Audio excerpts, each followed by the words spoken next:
You know it. The world is moving faster and faster. Just 150 years ago, it took people heading west in covered wagons months to cross the continent. They traveled at the same speed as the Romans, 4 miles per hour. New York to Japan by sea back then took months too, and few Americans ever communicated with folks in Europe or Asia. Now we chat online with folks everywhere, instantly. Every second of every day, someone's chatting or Skyping, or texting. And today, you can fly from New York to LA in 5 hours, to Paris in 7, and to Tokyo in only 13.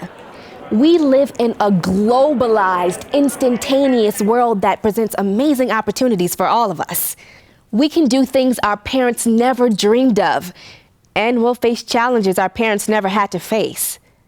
We'll compete for jobs not just with other Americans, but with better and better educated people from all over the globe. So how do we find our place in this crazy world? Well, here's a story about how 2 innovative entrepreneurs built a business by dividing their labor, by doing what they did best and finding someone else to do the rest. And as you'll see, that someone lives thousands of miles away in a very unlikely place. They could do it because of the machine that shrank the world, the jumbo jet. Welcome to a brain meets brawn world where almost anything goes. 50, 40, 30. Immense air freighters weighing 750,000 pounds. Hey, landing check, penalized fleet here. Down and green. Small cities built just to move air cargo. Computers, electronics, fruits and vegetables and animals of every stripe and color. Everything moves by air. And at the heart of it all, the jumbo jet. Technological icon for the age of a shrinking planet in almost perpetual motion.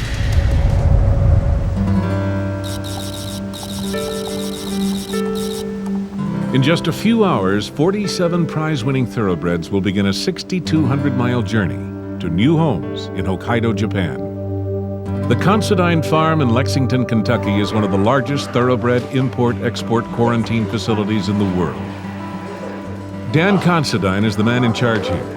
He understands the health needs of this multi-million-dollar group of thoroughbreds, and he'll have his hands full all the way to Japan. When you leave here, we should be absolutely set. Giles Instone specializes in shipping horses. He'll provide the crew that will load the horses into custom-designed air stables and travel on the flight with the animals. Jiro Shimokawa is the shipper. The shipment is his overall responsibility. We specialize in transporting horses from the US to Japan. Our techniques reduce flight times and help ensure the safety of the horses.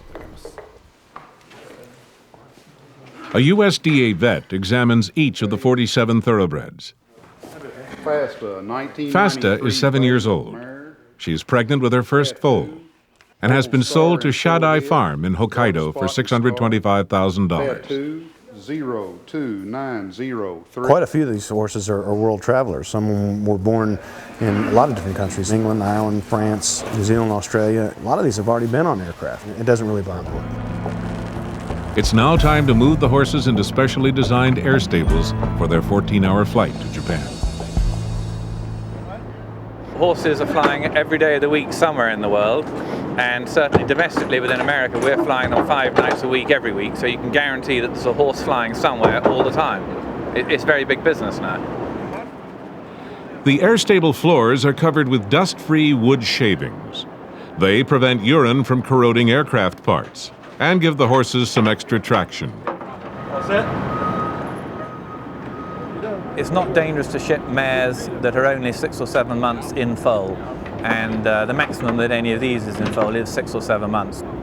They will have their foals in Japan, and many of those foals will be shipped back to America as young horses to be sold at the American horse sales. When we put them to a stall, such as we're doing on today's flight, it's no different from being in a horse van on the road. Air cargo has changed the business dramatically because now we can move horses from continent to continent, race them and bring them back again. The critical part is loading them in the containers and getting them onto an aeroplane. That's the most difficult bit.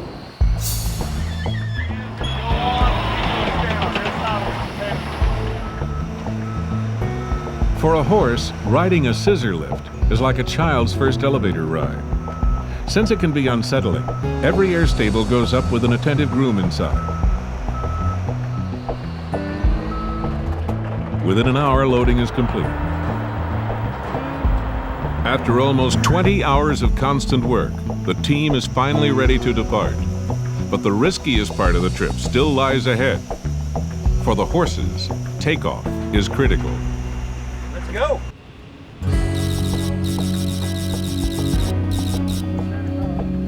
The jumbo jet with its precious cargo of horses is about to take off on its 14-hour trip to Japan. After being loaded into air stables, the 47 pregnant mares travel in 2 long rows of containers. In the very back of the aircraft are the people who will be making the trip with them. For the high-strung horses, takeoff is critical. Depending on how dramatically they have to crank the plane into the air, the horses kind of have to shift back on their hocks, and quite often they get nervous.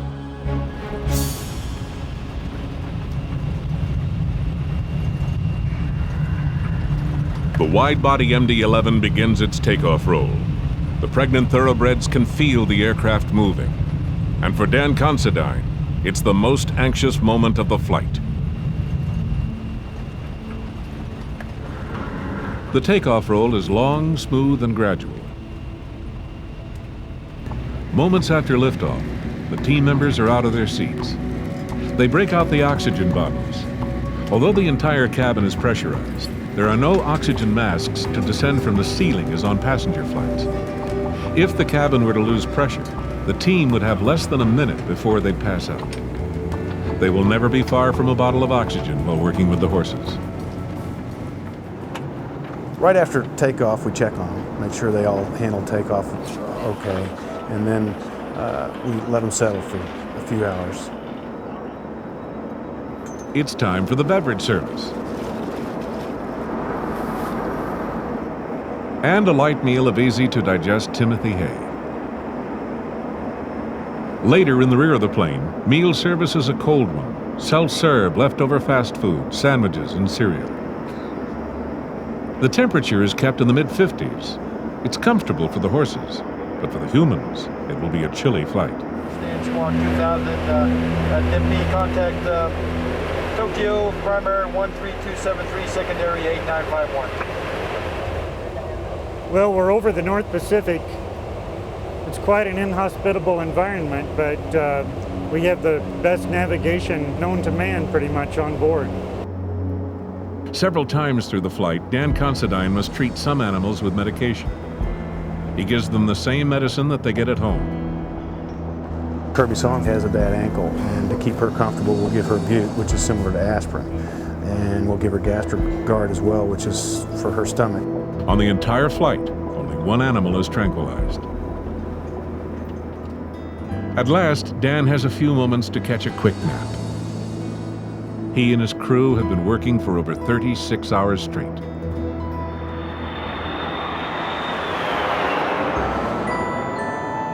New Chitose Airport, Hokkaido, Japan. 6:30 p.m. Hokkaido time. It's been almost 30 hours since the horses left their stables in Lexington. Some horses take it better than others, but as a group, these took it really well. No problems, smooth flight. I mean, most of them drank water, they all ate. Couldn't ask for a better day. Ready to get to the hotel, get a shower, and get a hot meal. Within an hour, all 47 thoroughbreds are transferred to the waiting vans. Some of them can't wait to get out. Others are a little upset by all the sudden noise and activity.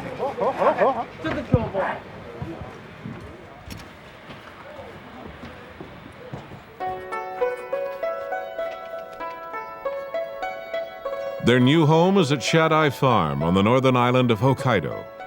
Here they will drop their foals and be bred with other top-level stock. Because of the cargo jet, this secluded place on one of Japan's most remote islands has become one of the top horse farms in the world. Pretty amazing, huh? These two American entrepreneurs were innovative enough to seek out their business partners from halfway around the globe, dividing their labor and their costs between their home base in Kentucky and Japan. They could do it because of the jumbo jet. FedEx built the network, and these guys figured out how to use it in new and innovative ways. Air freight has become a global platform for starting businesses. And that's good news. Remember, it's been said, if goods and services don't cross borders, armies will. And the converse is true too. Good trading partners are not likely to go to war with one another. As for what makes good trading partners, do what you do best and trade for the rest. Sounds like a good idea worth discussing, right?